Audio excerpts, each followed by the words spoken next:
जय श्री कृष्ण। राधे राधे।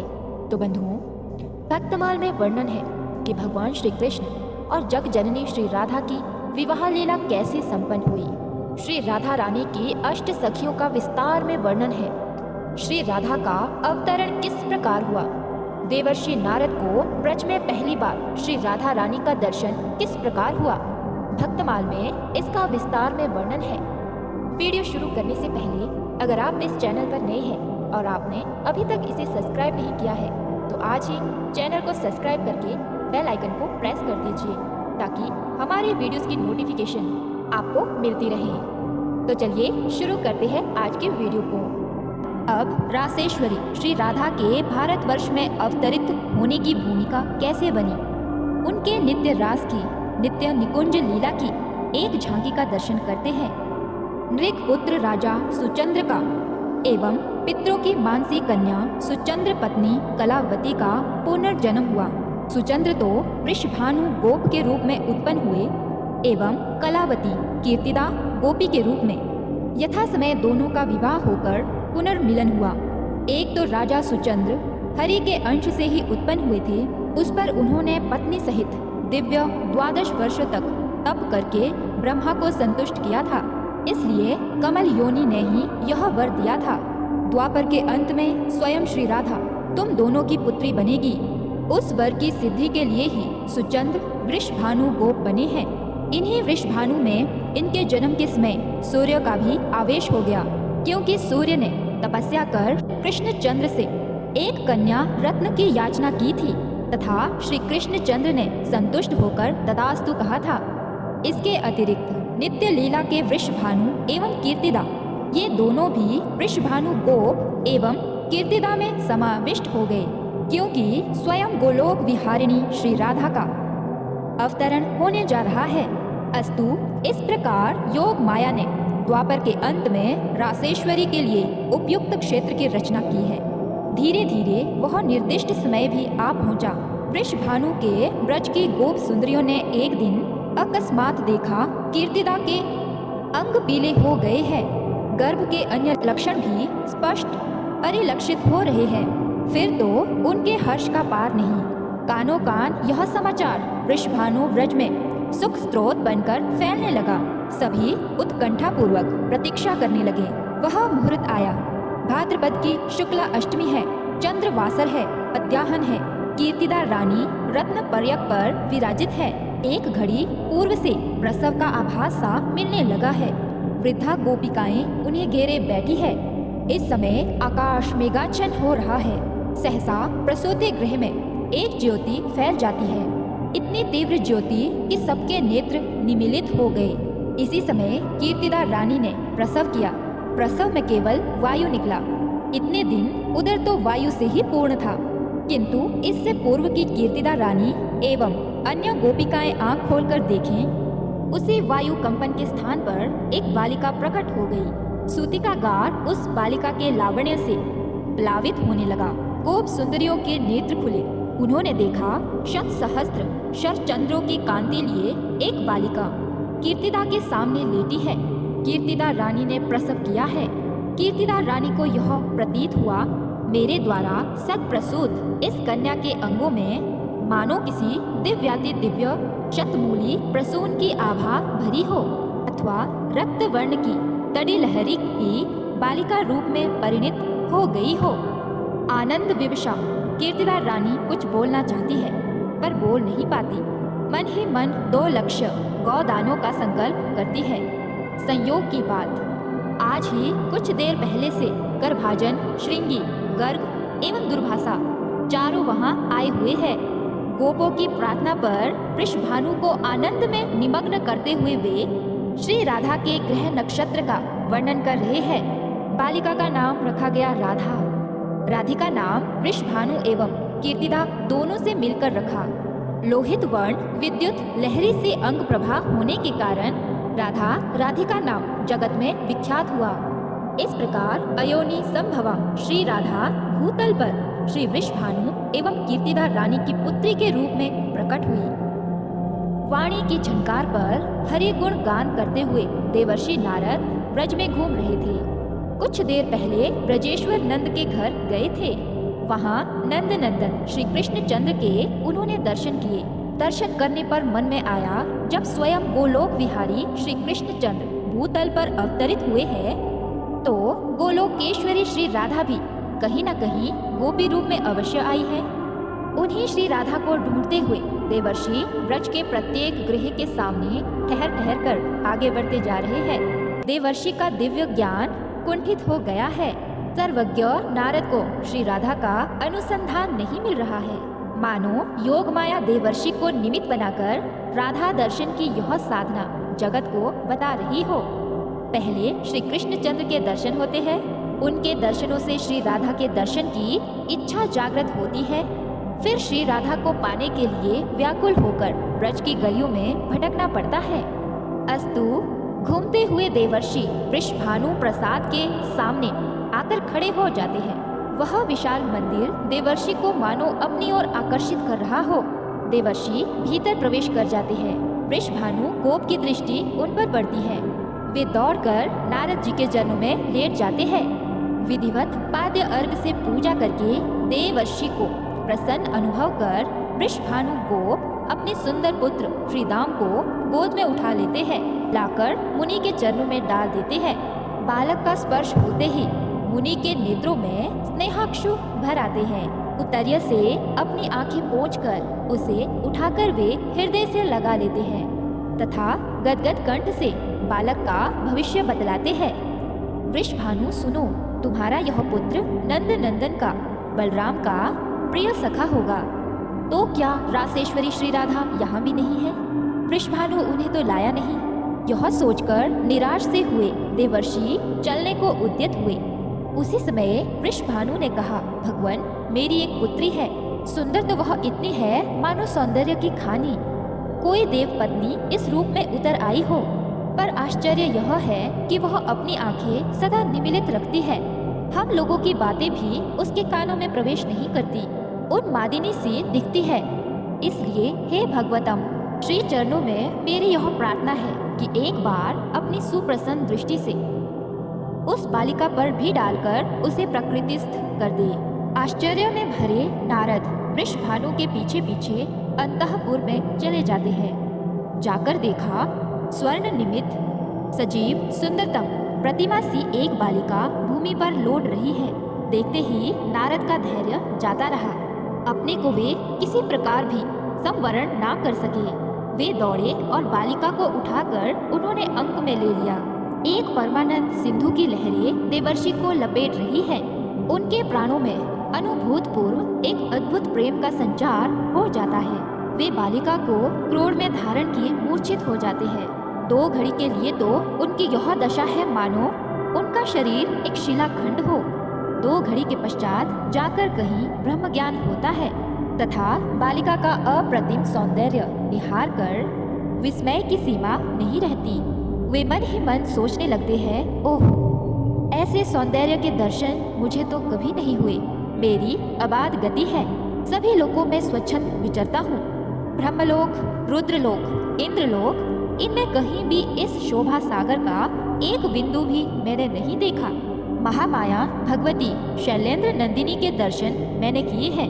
उनका सौंदर्य चराचर मोहन है, किंतु इतनी सुंदर तो वे भी नहीं। लक्ष्मी, सरस्वती, कांति, विद्या आदि सुंदरियां तो इस सौंदर्य पूंजी की छाया भी नहीं छू पाती। विष्णु के हर विमोहन उस मोहनी रूप को भी मैंने देखा है, पर उस अतुल रूप की तुलना में वह भी नहीं। बालिका को देखते ही श्री गोविंद चरणाम्बुज में मेरी जैसी प्रीति उमड़ी, वैसे आज तक कभी नहीं हुई। बस बस यही श्री राधा है। निश्चय ही यही श्री राशेश्वरी है। देवर्षि का अंतर हृदय आलोकित हो उठा। वृषभानु, कुछ क्षण के लिए तुम बाहर चले जाओ। बालिका के संबंध में कुछ करना चाहता हूँ। गदगद कंठ से देवर्षि ने धीरे धीरे कहा। सरलमती वृषभानु देवर्षि को प्रणाम कर बाहर चले आए। एकांत पाकर नारद ने श्री राधा का स्तवन आरंभ किया। देवी महायोगमयी, महाप्रभामयी, माहेश्वरी, मेरे महान सौभाग्य से ना जाने किन अनंत शुभ कर्मों से रचित सौभाग्य का फल देने तुम मेरे दृष्टि पथ में उतर आई हो। देवी, तुम ही ब्रह्म हो। सच्चिदानंद ब्रह्म के सप्त अंश में स्थित संधिनी शक्ति की चरम परिणति विशुद्ध तत्व तुम ही हो। विशुद्ध सत्वमयी तुम में ही चिदंश की संवित शक्ति, संवित की चरम परिणति विद्यात्मिका पराशक्ति ज्ञान शक्ति का भी निवास है। तुम ही आनंदांश की अलाहदिनी शक्ति, हलादिनी की भी चरम परिणति महाभाव रूपिणी हो। आश्चर्य वैभवमयी तुम्हारी एक कला का भी ज्ञान ब्रह्म रुद्र तक के लिए कठिन है। फिर योगेंद्र गण के ध्यान पथ में तो तुम आ ही कैसे सकती हो।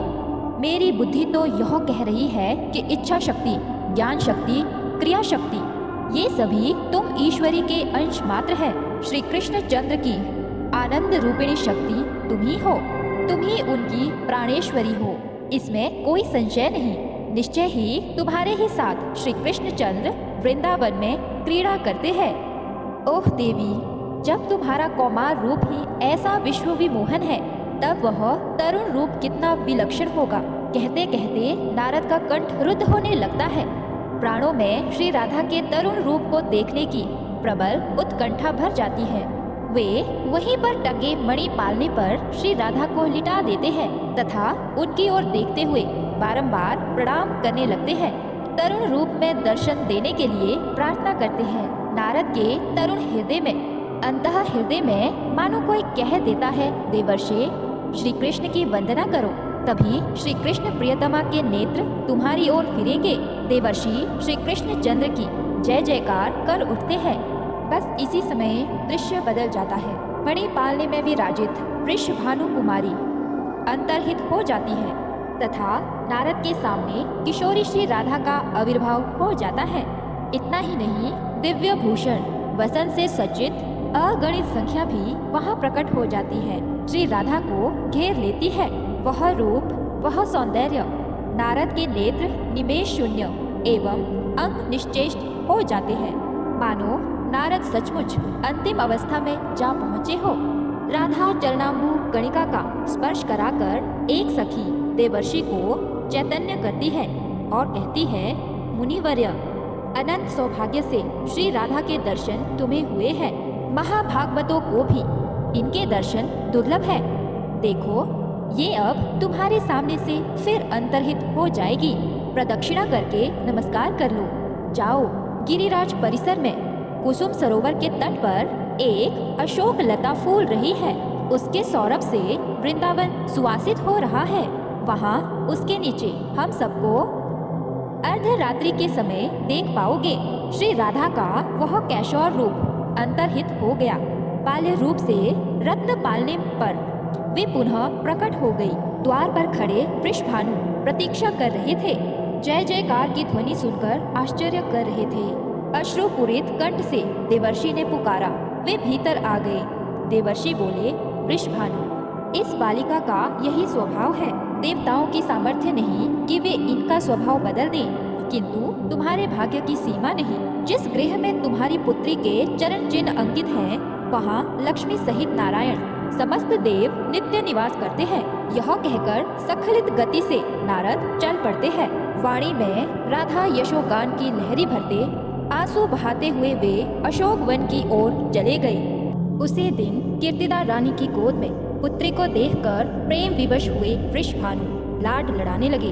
नारद के गान का इतना सा अंश वृषभानु के कान में प्रवेश कर गया था। जय कृष्ण मनोहारिन। बस भानु कुमारी श्री राधा आंखें खोलकर देखने लगी। वृषभानु के हर्ष का पार नहीं। कीर्तिदा आनंद में निमग्न हो गई। उन्हें तो पुत्री को प्रकृतिस्थ करने का मंत्र प्राप्त हो गया। इससे पूर्व जब जब नंद गेहिनी यशोदा कीर्तिदा से मिलने आई है, तब तब भानु कुमारी ने आंखें खोल खोल कर देखा है। एक दिन की बात है, भांडेर वन में एक वट के नीचे ब्रजेश्वर नंद श्री कृष्ण चंद्र को गोद में लिए खड़े हैं। अचानक काली घटाएं घिर आती है। वन में अंधकार छा जाता है। वायु बड़े वेग से बहने लगती है। तरु लताएं कांप उठती है। कदम तमाल पत्र छिन्न होकर गिरने लगते हैं। नंद बाबा को चिंता हो रही है कि श्री कृष्ण की रक्षा कैसे हो। गोपों का गोचारण निरीक्षण करने वे आ रहे थे। श्री कृष्ण चंद्र साथ चलने के लिए मचल गए। किसी प्रकार नहीं माने, रोने लगे। इसलिए वे उन्हें साथ ले आए थे। यहाँ वन में आने पर गौ रक्षकों को तो उन्होंने दूसरे वन की गाय एकत्र कर वहीं ले आने के लिए भेज दिया। स्वयं उन गायों की संभाल के लिए खड़े रहे। इतने में यह झंझावात प्रारंभ हो गया। कोई गौ रक्षक भी नहीं कि उसे गाय संभाल कर वे भवन की ओर जाएं, तथा यूं ही गायों को छोड़ भी दें तो जाए कैसे। बड़ी बड़ी बूंदें तो आरंभ हो गई है। अतः कोई भी उपाय न देखकर ब्रजेश्वर एकांत मन से नारायण का स्मरण करने लगते हैं, मानो कोटि सूर्य एक साथ उदय हुए हो। इस प्रकार दिशाएं अवधासित हो जाती है तथा वह झंझावात तो ना जाने कहाँ चला गया। नंदराय आंखें खोलकर देखते हैं, सामने एक बालिका खड़ी है। हे वृषभानु कुमारी, तू यहाँ इस समय कैसे आई बेटी? ब्रजेश्वर ने अचकचाकर कहा, किंतु दूसरे ही क्षण अंतः हृदय में एक दिव्य ज्ञान का उन्मेष होने लगता है। मौन होकर वे वृषभानु नंदिनी की ओर देखने लगते हैं। कोटि चंद्रों की द्युति मुखमंडल पर झलमल झलमल कर रही है। नील वसन भूषित अंग है, अंगों पर कांची कंकण हार अंगद अंगूरियक मंजीर यथास्थान सुशोभित है। चंचल कर्ण कुंडल तथा दिव्याति दिव्य रत्न चूड़ामणि से किरणें झर रही है। अंगों के तेज का तो कहना ही क्या, भानु कुमारी की अंग प्रभा से ही वन आलोकित हुआ है। नंद राय को गर्ग जी की वे बातें भी स्मरण हो गई। पुत्र के नामकरण संस्कार से पूर्व उन्होंने एकांत में वृषभानु पुत्री की महिमा श्री राधा तत्व की बात बतलाई थी, पर उस समय तो नंदराय सुन रहे थे और साथ ही साथ भूलते जा रहे थे। इस समय उन सब की स्मृति हो आई, सबका रहस्य सामने आ गया। अंजलि बांधकर नंद राय ने श्री राधा को प्रणाम किया और बोले, देवी, मैं जान गया पुरुषोत्तम श्री हरि की तुम प्राणेश्वरी हो एवं मेरी गोद में तुम्हारे प्राणनाथ स्वयं पुरुषोत्तम श्री हरि ही विराजित है। लो देवी, ले जाओ, अपने प्राणेश्वर को साथ ले जाओ। किंतु नंद कुछ रुक से गए। श्री कृष्ण चंद्र के भीति विचलित नयनों की ओर उनकी दृष्टि चली गई थी। क्षण भर बाद बोले, किंतु देवी, यह बालक तो आखिर मेरा पुत्र ही है ना, इसे मुझे ही लौटा देना। नंद राय ने श्री कृष्ण चंद्र को श्री राधा के हस्त कमलों पर रख दिया। श्री राधा श्री कृष्ण चंद्र को गोद में लिए गहन वन में प्रविष्ट हो गई।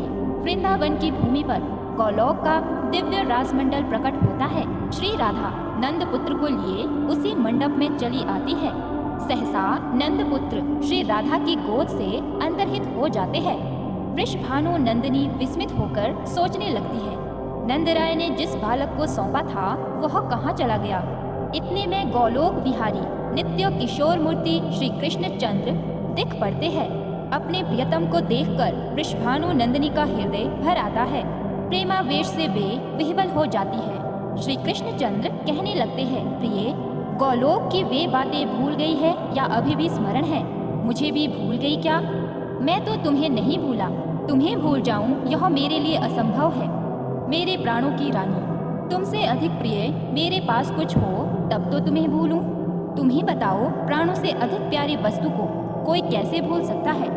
इस प्रकार रसिकेश्वर राधानाथ अपनी प्रिया को अतीत की स्मृति दिलाकर, स्वरूप की स्मृति कराकर, उन्हीं के नाम की सुधा से उनको सिक्त कर प्रियतमा श्री राधा का आनंद वर्धन करने लगते हैं। राधा भाव सिंधु में भी तरंगे उठने लगती है, भाव के आवर्त बन जाते हैं। आवर्त राधानाथ को रस के अतल तल में डुबाने जा ही रहे हैं कि उसी समय माला कमंडलू धारण किए जगत विधाता चतुर्मुख ब्रह्मा आकाश से नीचे उतर आते हैं।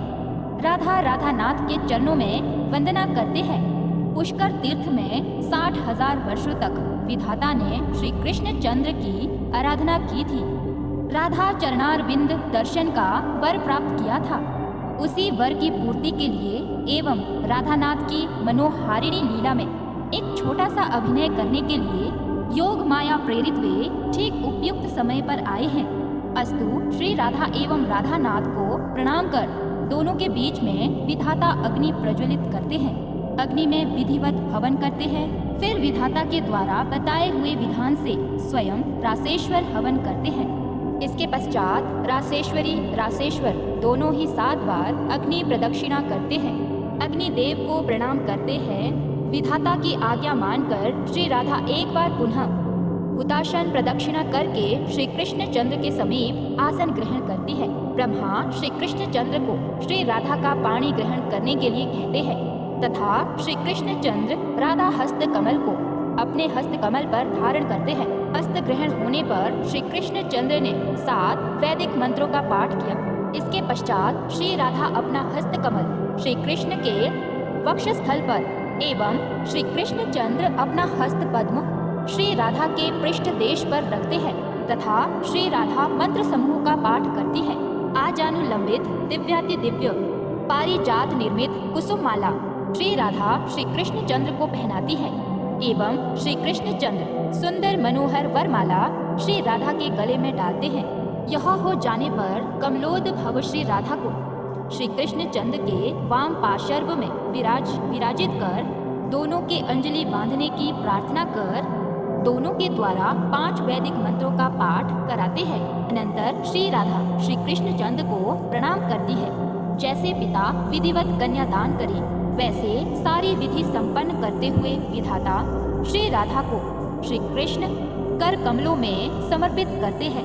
आकाश दुंदुभी पटह मूरज आदि देव वाद्यों की ध्वनि से निनादित होने लगता है। आनंद निमग्न देव वृंद पारिजात पुष्पों की वर्षा करते हैं। गंधर्व मधुर गान आरंभ करते हैं। अप्सराएं मनोहर नृत्य करने लगती है।